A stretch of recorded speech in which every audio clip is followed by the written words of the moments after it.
Hello students, हमने आपसे nutrition पर बात किया था और न्यूट्रिशन की बेसिक्स में अगर हमने आपको बताया था कि दो टाइप के न्यूट्रिशन आपको पढ़ने हैं, एक प्लांट का न्यूट्रिशन पढ़ना है और एक एनिमल का न्यूट्रिशन पढ़ना है।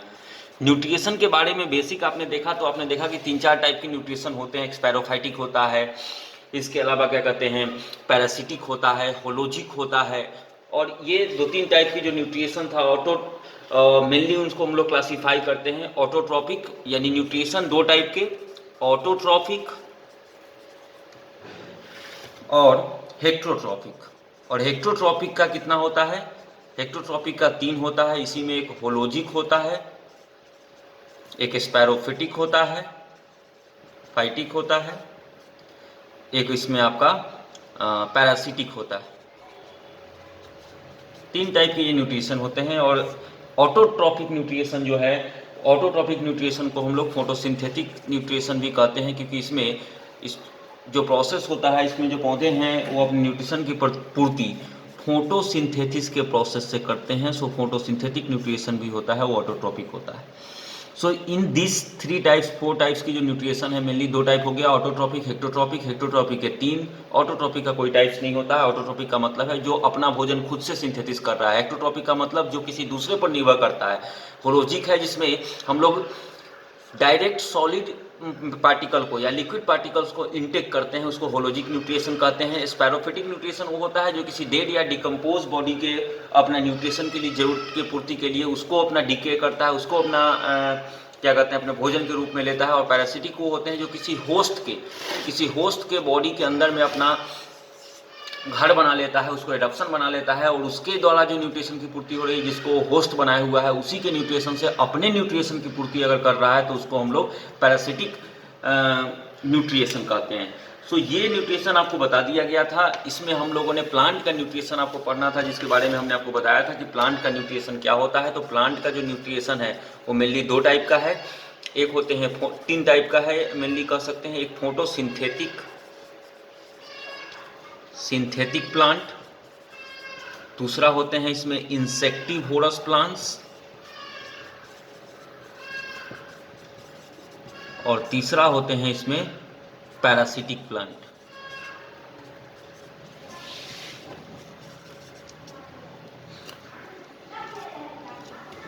सो इन 3 टाइप के जो प्लांट्स होते हैं, फोटोसिंथेसिस वो प्लांट हो गए जो फोटोसिंथेसिस के प्रोसेस को करते हैं। खासतौर पर से सिंथेसिस के प्रोसेस को जो ऑर्गेनाइज करते हैं वो है ग्रीन प्लांट्स।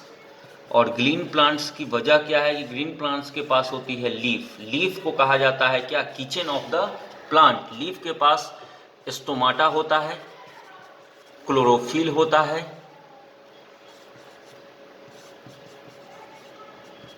क्लोरोफिल के एक पिगमेंट है जिसके कारण ही लीफ की कलर ग्रीन होती है, और क्लोरोफिल के कारण ही सनलाइट को एब्जॉर्ब कर पाती है। स्टोमाटा के थ्रू वो कार्बन डाइऑक्साइड को एब्जॉर्ब कर पाती है, और फिर उसकी जो रूट होती है उस रूट से वो वाटर को एब्जॉर्ब करती है, वाटर एंड मिनरल्स को, और फिर जाकर उनके अंदर एक प्रोसेस को ऑर्गेनाइज करती है उनकी लीफ। उस प्रोसेस को हम लोग कहते हैं क्या, फोटोसिंथेसिस। तो फोटोसिंथेसिस में हो क्या रहा है, मेनली हो रहा है कि CO2 और H2O सनलाइट के प्रेजेंस में टूट रहे हैं और बना रहे हैं किसको, C6H12O6 प्लस ऑक्सीजन। और यही उसका ग्लूकोज होता है। ये जहाँ पर स्टोर हो जाता है उसी पार्ट को हम लोग उपयोग करते हैं। उस पार्ट को होलोजिक न्यूट्रिशन करने वाले एनिमल्स उपयोग करते हैं, जिस पार्ट में उसका टोटल एनर्जी स्टोर होता है। इसलिए आपने क्लास 6 में एक चैप्टर पढ़ा था food where it come from, भोजन कहाँ से आते हैं। तो भोजन में आपने देखा कि प्लांट के अलग अलग चीज़ों का आपने उपयोग करते हैं। आप प्लांट के लीफ का उपयोग करते हैं, आप प्लांट के स्टेम का उपयोग करते हैं, आप प्लांट के रूट का उपयोग कर, वैरायटी ऑफ चीज़ का आप उपयोग करते हैं। और इन सब के उपयोग करने की वजह होती है कि उसका जहाँ पे स्टोर होता है उसी चीज़ का हम लोग स्टोर करते हैं। सो ऑटोट्रॉपिक न्यूट्रिशन और हेक्टोट्रॉपिक न्यूट्रिशन, प्लांट न्यूट्रिशन 2 टाइप के, 3 टाइप का। फोटोसिंथेटिक न्यूट्रिशन करते हैं जिसके पास सनलाइट की मदद में से ग्लूकोज फॉर्म कर रहा है। दूसरा होता है इंसेक्टिवोरस। इंसेक्टिवोरस जो प्लांट्स हैं वो मेनली क्या करते हैं कि वो इंसेक्ट्स को कैच करते हैं और उसी से अपने नाइट्रोजन की पूर्ति करते हैं। नाइट्रोजन के लिए खासतौर पर से जो नाइट्रोजन डिफिशियंट माइक्रो ऑर्गेनिज्म होते हैं, नाइट्रोजन डिफिशियंट प्लांट होते हैं, वो इंसेक्टिवोरस हो जाते हैं और इंसेक्ट्स को कैच करते हैं अपने नाइट्रोजन की पूर्ति करने के लिए। सो इंसेक्टिवोरस में पीचर प्लांट्स होते हैं, इसके अलावा पीचर प्लांट्स के अलावा भी कुछ फ्लाई ट्रैप होता है, वेनस फ्लाई ट्रैप एक होता है, ऐसे कुछ पीचर और वेनस फ्लाई ट्रैप ऐसे कुछ नाम है जो इंसेक्ट्स को कैच करके अपनी न्यूट्रिएशन की पूर्ति करता है। तो इसको हम लोग इंसेक्टिवोरस प्लांट्स कहते हैं। खासतौर पर से नाइट्रोजन डिफिशिएंट क्षेत्रों में ये पाए जाते हैं। तीसरा आपका है वो है आपका क्या, पैरासिटिक प्लांट्स। पैरासिटिक प्लांट्स के बारे में आपको पैरासिटिक न्यूट्रिएशन जब बताए थे तो आपको हम क्या बताए थे कि एक होस्ट है, होस्ट का मतलब हो गया कि एक कोई एनिमल प्लांट है जिस प्लांट के पास अपना न्यूट्रिएशन सिस्टम है। दूसरा प्लांट क्या है कि इसी होस्ट में अपनी स्थान को फिक्स कर लिया, इस होस्ट के चारों तरफ अपना घर बना लिया और होस्ट जिस माध्यम से अपना न्यूट्रिएशन की पूर्ति कर रहा है उसी माध्यम का यूज करके और यह अपने पौधे का यह अपना न्यूट्रिएशन की पूर्ति कर लेता है होस्ट का ही उपयोग करके। तो इस न्यूट्रिएशन को हम लोग कहते हैं क्या, पैरासिटिक प्लांट्स। और ऐसे न्यूट्रिएशन करने वाले पौधों को हम लोग पैरासिटिक प्लांट्स बोलते हैं। जैसे कसकूटा होता है। कसकूटा क्या होता है कि अगर बड़ा सा एक प्लांट है, उस बड़े से प्लांट के क्या करता है कि चारों तरफ से उसको ऊपर से घेर लेता है और इस प्लांट जिस मोड ऑफ न्यूट्रिएशन से अपने न्यूट्रिशन की पूर्ति कर रहा है, कसकूटा उसका उपयोग करके और अपनी न्यूट्रिशन की पूर्ति को करने के लिए इसी के न्यूट्रिएंट्स का उपयोग करता है। तो इसको पैरासिटिक प्लांट कहते हैं। कितनी बार पैरासिटिक प्लांट अपने होस्ट को नुकसान भी पहुंचा देता है। जैसे हमारे पेट के अंदर में पाए जाने वाला टेपवर्म होता है या हमारे सर में पाए जाने वाली जो लाइस होती है, जुएं होती है, वो भी हमारे ही न्यूट्रिशन सिस्टम से जीवित रहती है और कितनी बार वो होस्ट को अपने नुकसान भी पहुंचा देती है। सो पैरासिटिक प्लांट्स होते हैं, ये 3 टाइप के प्लांट्स हैं। इसके बाद हम आपको प्लांट की न्यूट्रिशन के बारे में इतना बात हम तो किए ही थे। अब बात आ जाती है कि एनिमल कैसे कर रहे हैं न्यूट्रिएशन। तो एनिमल का जो न्यूट्रिएशन का मोड है वो मेनली 2 टाइप का इसका न्यूट्रिएशन है। दोनों टाइप को हम लोग समझते हैं अभी। पहला आपका होलोजिक है और होलोजिक के 3 टाइप होते हैं। पहला होता है कार्निवोरस, ओमनीवोरस, हर्बीवोरस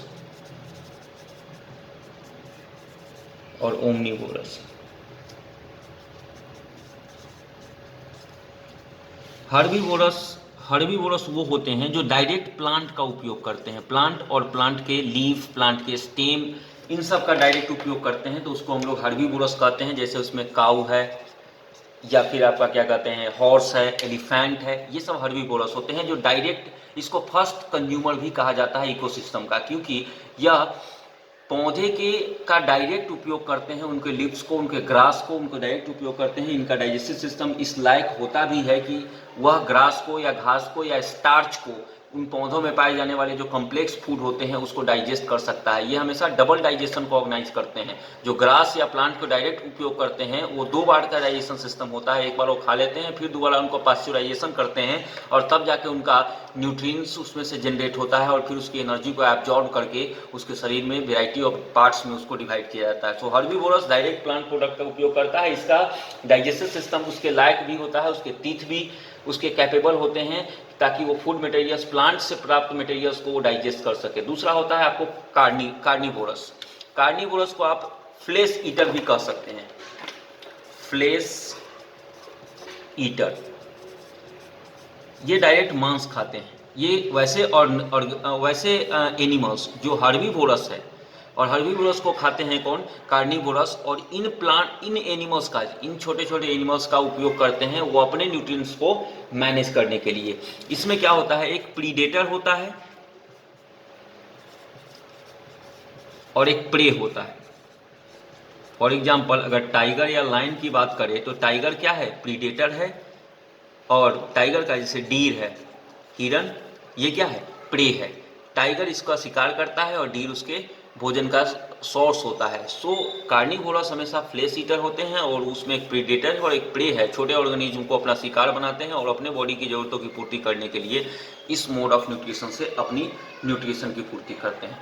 सो होलोजिक न्यूट्रिशन तीन टाइप का हो गया। कार्निवोरस बता दिए, हर्बीवोरस बता दिए और ओमनीवोरस।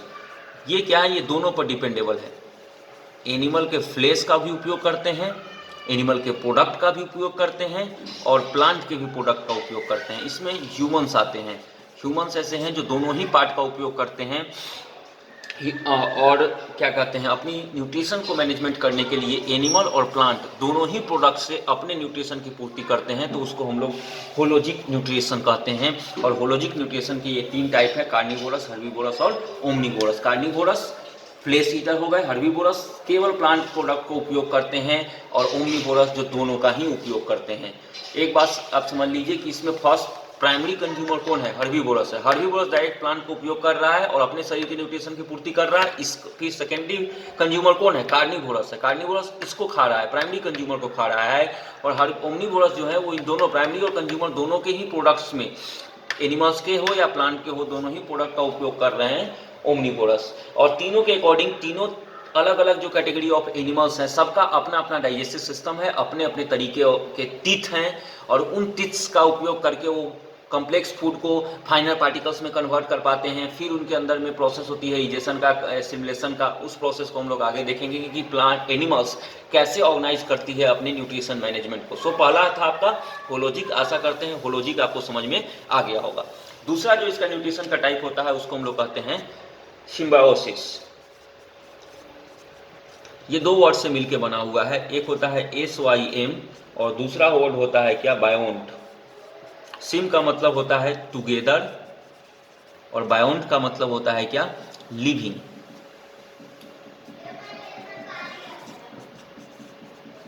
Living form. सो वैसा 2 पार्टनर, एक ऐसा पार्टनर, वो पार्टनर किसी भी टाइप का हो सकता है। वो पार्टनर हो सकता है एनिमल का पार्टनर,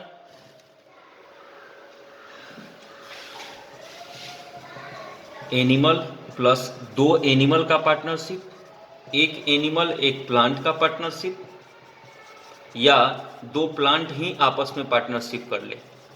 और म्यूचुअल बेनिफिट के लिए, म्यूचुअल मतलब होता है जिसमें दोनों का फायदा हो। म्यूचुअल बेनिफिट के लिए वो दोनों अपनी पार्टनरशिप को ऑर्गेनाइज करते हैं और दोनों अपने जीवन को सरवाइव करने के लिए इस पार्टनरशिप को जरूरी होते हैं। फॉर एग्जाम्पल, इसमें एक एग्जाम्पल हम आपको देते हैं। एक आपके घर में टर्माइट होते हैं। टर्माइट मतलब दीमक। टर्माइट के गट होता है, guts of termite. Guts of termite में एक टाइप का प्रोटोजोआ पाया जाता है। प्रोटोजोआ एक माइक्रो ऑर्गेनिज्म का टाइप होता है। सो प्रोटोजोआ टर्माइट के गट्स में मौजूद होते हैं और टर्माइट के गट्स में मौजूद होते हैं प्रोटोजोआ। प्रोटोजोआ क्या करता है, टर्माइट को वुड को डाइजेस्ट करने में, वुड को डाइजेस्ट करने में मदद करता है टर्माइट को प्रोटोजोआ। जो प्रोटोजोआ उसके गट्स में पाए जाते हैं और बदले में टर्माइट उसको क्या देता है, एक सेफ एडॉप्शन देता है और एक सुरक्षित जगह देता है उसको अपना जीवन निर्वहन करने के लिए। और इस तरीके से ये दोनों टर्माइट और उस प्रोटोजोआ का एक पार्टनरशिप है और उस पार्टनरशिप के तहत दोनों का फायदा है, इसीलिए दोनों अपना जीवन एक साथ निर्वहन कर रहे हैं। तो इसको हम लोग सिम्बायोसिस कहते हैं। ऐसे एनिमल जो इस मोड से अपना जीवन को निर्वहन कर रहे हैं उसको सिम्बायोसिस कहते हैं। इसी तरीके से दूसरा आप एग्जाम्पल ले सकते हैं एफिड्स और एंट का। एफिड्स और एंट का एक पार्टनरशिप है, जिस पार्टनरशिप में एफिड्स क्या है कि सुगड़ी, जितने भी सुगड़ी एंट जो होते हैं, देखते हैं आप साधारणतः शुगर वाले प्लांट्स, शुगर वाले चीज़ों पर ज़्यादा अट्रैक्ट होते हैं। सो सुगड़ी चीज़ों को डाइजेस्ट करने में एफिड मदद करता है एंट का, और एंट बदले में एफिड्स को बचाता है पैरासाइट से या आसपास के प्रीडेटर से। एफिड्स को बचाता है और उसको एक सुरक्षित एडॉप्शन देता है। सो एफिड्स और एंट हो या टर्माइट और प्रोटोजोआ हो, इन दोनों के बीच का जो पार्टनरशिप है वो म्यूचुअल बेनिफिट के लिए है। और अगर 2 प्लांट 2 एनिमल्स या एक प्लांट एक एनिमल एक ऐसी पार्टनरशिप को ऑर्गेनाइज करे जिसमें दोनों का ही फायदा है और दोनों ही अपनी एडॉप्शन और अपनी ज़रूरतों की पूर्ति करने के लिए साथ रह रहे हैं, तो इस टाइप के न्यूट्रिशन को हम लोग कहते हैं क्या, सिम्बायोसिस। इस टाइप के न्यूट्रिशन को हम लोग सिम्बायोसिस कहते हैं। सो एनिमल के 2 टाइप्स हो गए, इसको आपने देख लिया कि एनिमल के 2 टाइप्स हैं और इस 2 टाइप्स के न्यूट्रिशन को ऑर्गेनाइज करते हैं। कुछ क्वेश्चंस के आंसर देने के लिए आप कैपेबल हैं। न्यूट्रिएंट्स क्या होते हैं, डिफरेंट टाइप्स ऑफ न्यूट्रिएशन क्या होता है, आप पैरासिटिक और स्पैरोफाइटिक के बीच में डिफरेंस भी समझ रहे हैं। अगर आपसे क्वेश्चन पूछा जाए कि write the difference between the saprophytic and parasitic, तो उसको भी आप डिफाइन कर सकते हैं। व्हाट आर इंसेक्टिवोरस प्लांट्स, इसको भी आप बता सकते हैं। व्हाट इज द होलोजिक न्यूट्रिएशन, ये भी बता सकते हैं। इसमें डायरेक्ट सॉलिड या लिक्विड पार्टिकल्स को एनिमल्स ग्रहण करता है तो उसको होलोजिक न्यूट्रिएशन करते हैं। So what is the about digestion in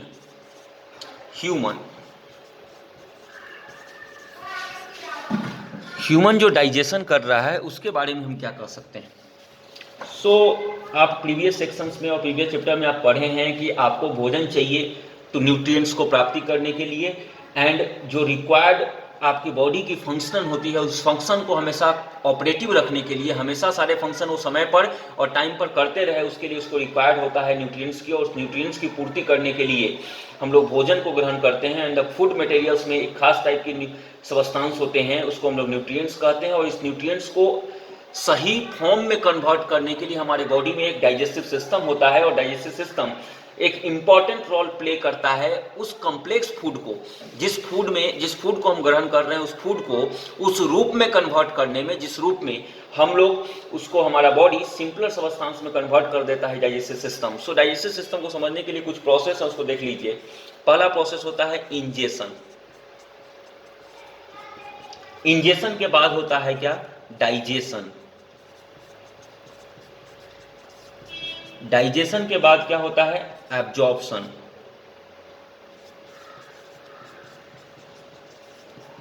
absorption के बाद क्या होता है? एसिमिलेशन।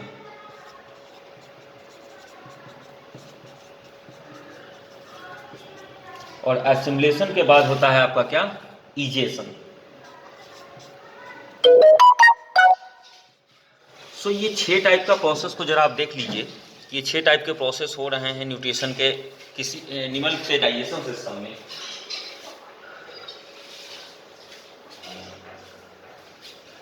और इस एक एक प्रोसेस को आपको हम बताते हैं। सबसे पहले है ingestion. So ingestion is simply, ingestion का मतलब क्या है? Intake of food.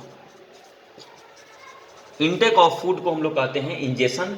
और इट वैरीज फ्रॉम वन, अलग अलग एनिमल्स में ये वैरी करता है, अलग अलग तरीके से वो इंटेक करते हैं फूड का। लेकिन भोजन का जो इंटेक होता है आप डाइजेस्टिव सिस्टम के इनिशियल पार्ट में, जिसकी शुरुआत ह्यूमन के लिए कहाँ से होती है? माउथ से होती है। माउथ में भोजन को डाल देना, that is ingestion. Next process is what? Digestion. In this process क्या होगा? जो कम्प्लेक्स फूड आपने इंजेशन के प्रोसेस से डाला है, उस इंजेशन के प्रोसेस में अब उसको ब्रेकिंग डाउन, उसको तोड़ा जाएगा और कम्प्लेक्स फूड को सिंपलर सब्सटेंस में कन्वर्ट किया जाता है, और उस प्रोसेस को हम लोग कहते हैं क्या? डाइजेशन। तीसरा होता है एब्जॉर्प्शन। एब्जॉर्प्शन क्या है? कि एक ऐसा प्रोसेस जिसमें फूड मटेरियल से एनर्जी को एब्जॉर्ब करती है बॉडी।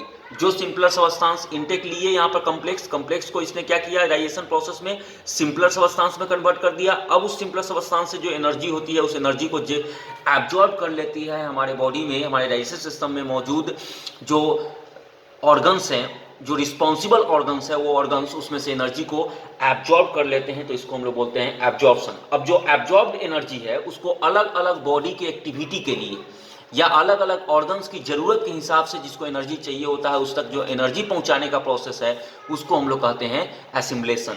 और एसिमिलेशन होने के बाद जो रिमूवल ऑफ वेस्ट मटेरियल हमारे बॉडी में जो भोजन को हमने ब्रेक डाउन किया, उसमें से एनर्जी जनरेट कर लिया, एब्जॉर्ब कर लिया। अब जब एनर्जी एब्जॉर्ब कर लिया तो जो बच गया वो क्या है? हमारे लिए वेस्ट मटेरियल है। सो वेस्ट मटेरियल के रिमूवल करने के लिए जो प्रोसेस होता है उसको हम लोग कहते हैं क्या? इजेशन।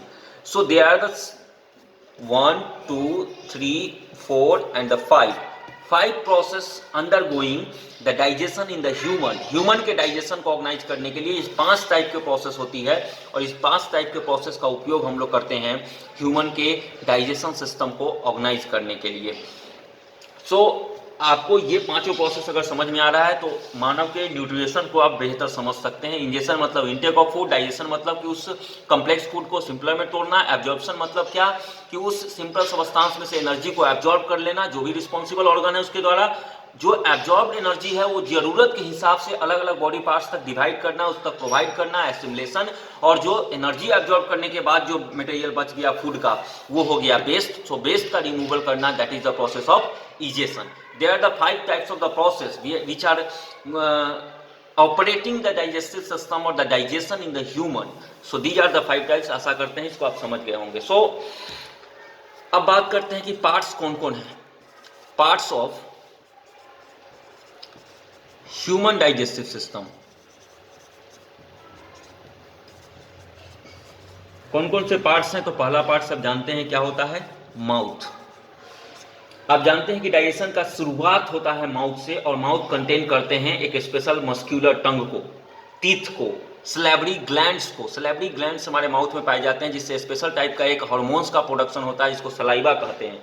सलाइवा जो फूड हम लोग क्या करते हैं, जब माउथ में इंटेक करते हैं तो उसको हमारी दांतें मदद करती है उसको च्यू करने में, और उसको अच्छी तरीके से फाइनल पार्टिकल्स में कन्वर्ट कर देती है।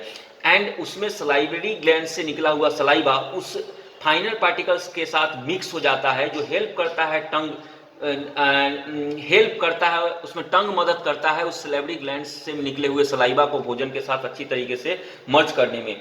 एंड देन वो क्या करता है कि फूड पाइप जो है, माउथ से जो फूड पाइप गई हुई है, उस फूड पाइप से जब सलाइवा उसमें मिल जाता है तो आसानी से वो हमारे अगले पार्ट्स तक, अगले प्रोसेस में वो जा पाता है, फंसता नहीं है, उसमें कोई दिक्कतें नहीं होती है। सलेवरी ग्लैंड्स उस रूप में मदद करता है। दूसरी चीज़ है कि आपके जो माउथ है उसमें टीथ होते हैं। टीथ के भी कुछ टाइप्स होते हैं, जूनियर क्लासेज में आपने टीथ के टाइप्स के बारे में पढ़ा होगा। टीथ के जो टाइप्स होते हैं उसमें ह्यूमन के पास जो है वो सीजर्स होते हैं, कैनीज होते हैं, प्रीमोलर्स होते हैं, एंड एक इंसीजर होता है। सो 4 टाइप के मेनली टीथ होते हैं। इंसीजर क्या करता है, 3 टाइप के ही होते हैं, 4 टाइप्स के टीथ होते हैं। इंसीजर हो गया, कैनीज हो गया, प्रीमोलर्स हो गया, और एक मोलर्स होता है। 4 टाइप के ही होते हैं, मोलर्स होते हैं। इंसीजर क्या करता है, इंसीजर हेल्प करता है कटिंग ऑफ फूड में। कैनीज क्या करता है, tearing of the food. And the molars क्या करता है, मोलर्स और प्री मोलर्स दोनों क्रशिंग करने में मदद करते हैं, उसको फाइनल पार्टिकल्स में कन्वर्ट करने में मदद करते हैं। सलाइवा सलेवरी ग्लैंड से प्रोड्यूस होता है, और सलाइवा एक फ्लूइड है, एक टाइप का फ्लूइड है जो वाटर, साल्ट, म्यूकस, इन सब चीज़ों को कंटेन करता है। म्यूकस क्या होता है, हमारे बॉडी में जो कफ होता है, कफ एक टाइप का म्यूकस ही है। म्यूकस वैसे वाइट कलर के होते हैं, लेकिन उसको जैसे जैसे कलर बदलता जाता है तो उससे आप किसी बॉडी के साइन को पता कर सकते हैं। अगर किसी के बॉडी से, किसी के शरीर से अगर पीले कलर का म्यूकस निकल रहा है, इसका मतलब है कि उसका बॉडी कहीं ना कहीं किसी चीज़ से लड़ रहा है, और उसके लड़ने की वजह से उसका कलर में डिफरेंसेज होता है। लेकिन जनरली म्यूकस का कलर वाइट होता है अगर एक हेल्दी बॉडी की बात करें तो सलेवरी ग्लैंड से निकला हुआ जो सलाइवा होता है एक फ्लूइड होता है जो वाटर, साल्ट, म्यूकस को और डाइजेस्टिव एंजाइम को कंटेन करता है, जो डाइजेशन के प्रोसेस में, खासतौर पर से कार्बोहाइड्रेट की डाइजेशन के प्रोसेस में मदद करता है। और इस तरीके से आप बात करें तो सबसे पहले माउथ, और माउथ पहला पार्ट है जिसमें टीथ है, आपका सलाइवा है यानी सलाइवरी ग्लैंड्स है, और आपका एक टंग है, जो टंग में पाया जाता है। क्या टंग में पाए जाते हैं टेस्ट बर्ड, और टेस्ट बर्ड आपको किसी भोजन को, कि स्वाद को, उसके टेस्ट को पता करने में आसानी होती है। उसमें टंग में बर्ड्स होते हैं और वो आपको टेस्ट बताता है कि कैसा होगा उसका टेस्ट। आप अपने बुक्स में अगर आप देखेंगे तो आपको डायग्राम मिल जाएंगे कि इंसीजर क्या होते हैं। 4 इन ईच जॉ, प्रत्येक लोअर जॉ और अपर जॉ। आपके अगर माउथ का कंस्ट्रक्शन अगर आप देखेंगे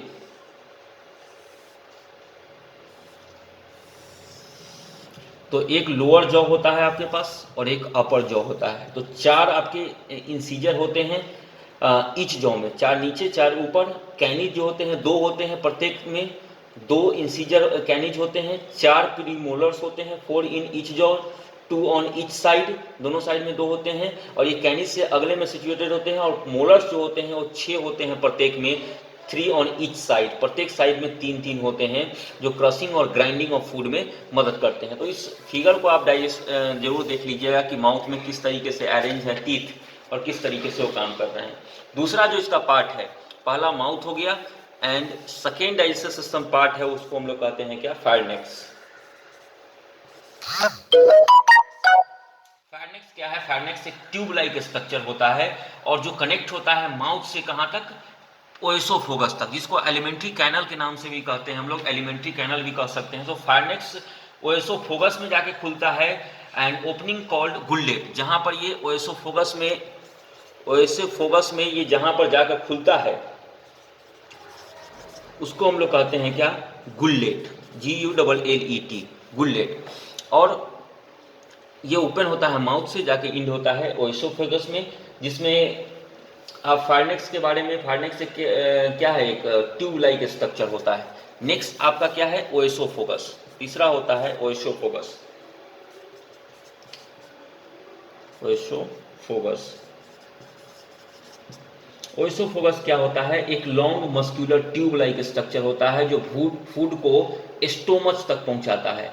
एंड स्टोमच, इसमें क्या होता है, ओएसोफोगस में कॉन्ट्रैक्शन और रिलैक्सेशन होता है, कंटिन्यूअसली ये प्रोसेस चल रहा होता है कॉन्ट्रैक्शन का और रिलैक्सिंग मूवमेंट का, और वही ओएसोफोगस मसल्स को अलाउ करता है फूड को कि मूवमेंट के कारण। यानी उसको आप अगर आप देखें,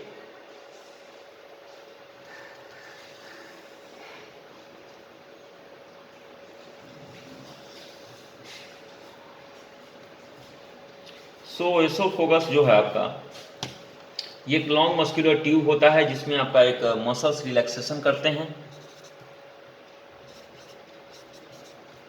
और एक बार मसल्स क्या करते हैं, कॉन्ट्रैक्शन करते हैं।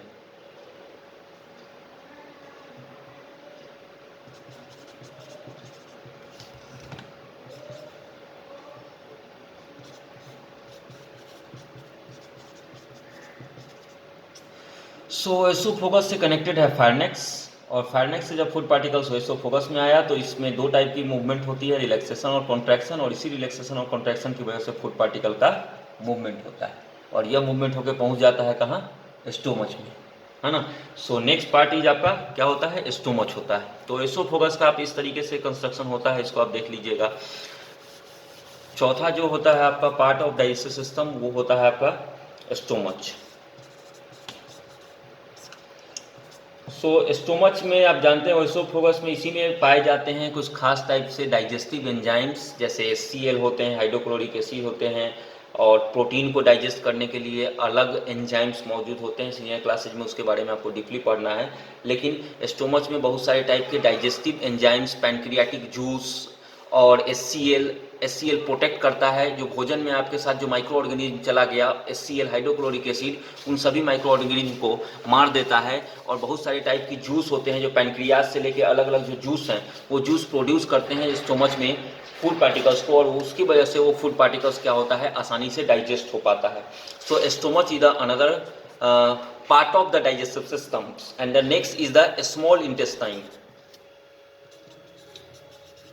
इंटेस्टाइन ये आपके डाइजेस्टिव सिस्टम का एक पार्ट है। इसमें इसके बारे में अगर कहें तो मेजर साइट है एब्जॉर्प्शन होने का। स्मॉल इंटेस्टाइन में ही वो चीज़ें होती है, वो पार्ट्स है जहाँ पर आपको हम बताए हैं इनटेक आपने कहाँ से किया, माउथ से, फायरनेक्स से वो प्रोसेस शुरू हो गया उसके डाइजेशन का, ओएसोफोगस में पहुंचा, ओएसोफोगस से स्टोमच में, इन तीनों ही पार्ट में क्या हो रहा है, डाइजेशन हो रहा है। जब उसका डाइजेशन हो गया तो स्मॉल इंटेस्टाइन में उसका क्या हो रहा है, एसिमिलेशन हो रहा है, जब एब्जॉर्प्शन हो रहा है, यहाँ पर ही जो उसमें एनर्जी जो फूड में है उसमें से एनर्जी को क्या करती है, एब्जॉर्ब करती है, और एक फिंगर लाइक प्रोजेक्शन होता है उस स्मॉल इंटेस्टाइन में जिसको हम लोग कहते हैं वीली, VILLI। वीली क्या करता है, उस फूड पार्टिकल्स में जितने भी न्यूट्रिएंट्स होते हैं और जो एनर्जी होते हैं उसको क्या करते हैं, एब्जॉर्ब कर लेते हैं, एंड उसको ब्लड में मिक्स करके डाइजेशन के बाद जब वो एनर्जी है उसको ब्लड में मिक्स करके उसको सही जगह तक पहुंचाते हैं, यानी वहाँ से एब्जॉर्प्शन का प्रोसेस हो रहा है स्मॉल इंटेस्टाइन में। इसमें स्मॉल इंटेस्टाइन में एक टाइप का जूस भी होता है जिसको इंटेस्टेनियल जूस कहते हैं। वो क्या करता है, वो डाइजेशन में ऐड होते हैं, and the secretion of from organs, इसमें जो कुछ ऑर्गन्स हैं स्मॉल इंटेस्टाइन में, जैसे लीवर है, पैनक्रियाज हैं, गॉल ब्लडर हैं, ये सब रिलीज करते हैं कुछ portions of the digestive juice, bile juice जिसको आप कह सकते हैं, जो डाइजेशन ऑफ फैट में मदद करता है। पैनक्रियाटिक जूस होते हैं जो डाइजेशन ऑफ कार्बोहाइड्रेट और प्रोटीन में मदद करता है। सो स्मॉल इंटेस्टाइन में ही उसकी एब्जॉर्प्शन होती है जिस एनर्जी का हम लोग उपयोग कर रहे हैं। इसके अलावा जो नेक्स्ट टाइप है आपका छठा, वो होता है क्या, लार्ज इंटेस्टाइन।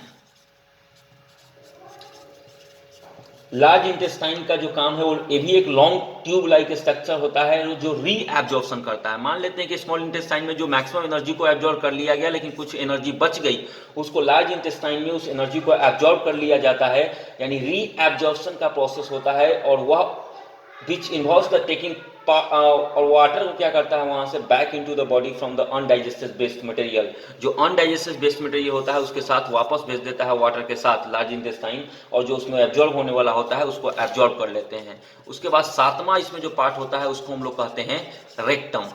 रेक्टम क्या है कि जब एब्जॉर्प्शन ऑफ वाटर हो गया, वेस्ट को रिलीज कर दिया गया कहाँ पर, तो वेस्ट वहाँ से लार्ज इंटेस्टाइन से रिलीज होकर कहाँ पहुँचा, रेक्टम में पहुँचा।